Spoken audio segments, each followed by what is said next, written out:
Noémie, putain. On a bien cru que vous n'arriveriez jamais. Ouais, faut dire que votre retraite paradisiaque est au bout du monde, salut. Ça va? Allez, viens. Noémie, on fait le tour du propriétaire?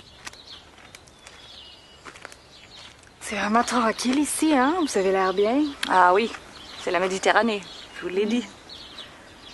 Avec ses pins, la mer bleue, c'est super calme en plus. Et les montagnes en toile de fond.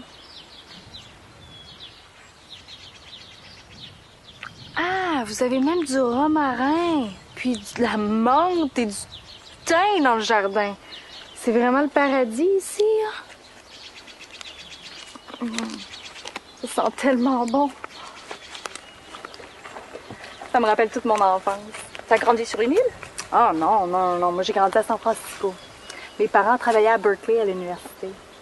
Mais tu vois, la famille de ma mère, par exemple, vient du Québec, puis mes grands-parents avaient une petite ferme sur l'île d'Orléans pour les pommes. Puis ils avaient un petit coin herbe de Provence. Et l'été, quand le soleil tapait, ça sentait tellement bon, là. Oh, tu vois, à chacun ses souvenirs. Moi, mes grands-parents, ils habitaient un petit village dans la plaine du Forêt. Et en haut du village, il y avait une place forte avec un clocher. Et je me rappelle d'une petite porte qui donnait sur le jardin des moines. Et là aussi, il y avait tout un tas de plantes, du thym, des plantes médicinales.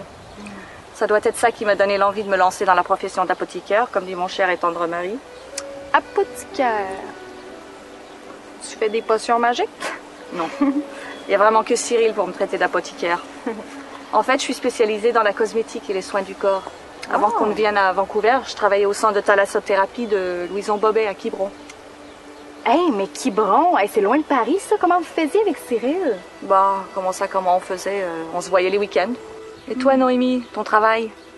Oh, moi, parle-moi-en pas. Je viens d'enchaîner un congrès à Budapest, une conférence à Houston. Et de toute manière, Marc était absent tout le mois dernier. Anyway, c'est les vacances. C'est magnifique ici. J'ai mes cahiers à dessin. Je veux juste déconnecter. Oh, il y a un super coucher de soleil. Ouais. Tu sais, vous êtes au bout du monde ici, hein?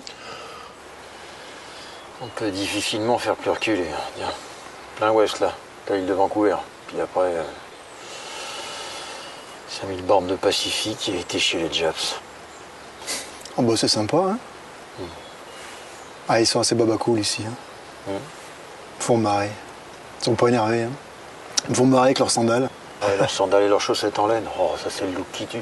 Tu vois une super blonde qui te regarde droit dans les yeux comme ça, alors tu baisses le regard histoire de faire le tour du propriétaire et t'as un corps de déesse grecque.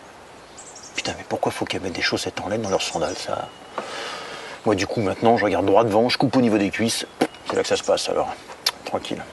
Ah, attends, tu sais que parfois il y a des petits trésors sous les chaussettes en laine? Ouais. Et je peux savoir comment vous avez atterri ici? C'est le DG de la boîte. Je lui ai demandé un endroit sympa pour passer des vacances et ensoleillé. Sympa un moment. Ce qui est de chance, c'est qu'on capte pas vraiment l'internet. C'est le trou du cul du monde ici. Bon, attends, mais c'est ça le deal. C'est pour parfaire ton expérience côte ouest, hein? Dans ta petite mallette du cadre français expatrié sur la côte ouest, bah, ils ont mis un séjour sur une île du Golfe avec dames et chaussettes en chaussettes en laine, et puis voilà. Ouais, tu crois? Ouais. Enfin, c'est sympa de nous avoir invités. Bon, c'est tout naturel, hein. Puis, j'ai quand même fait mes recherches. L'île du bout du monde, elle a ce trésor caché. Ouais. Tu me donnes de la bouche, là. Hein? C'est quoi ces trésors cachés? Alors, les hommes, vous n'avez pas encore descendu les bagages? Ouais, on arrive.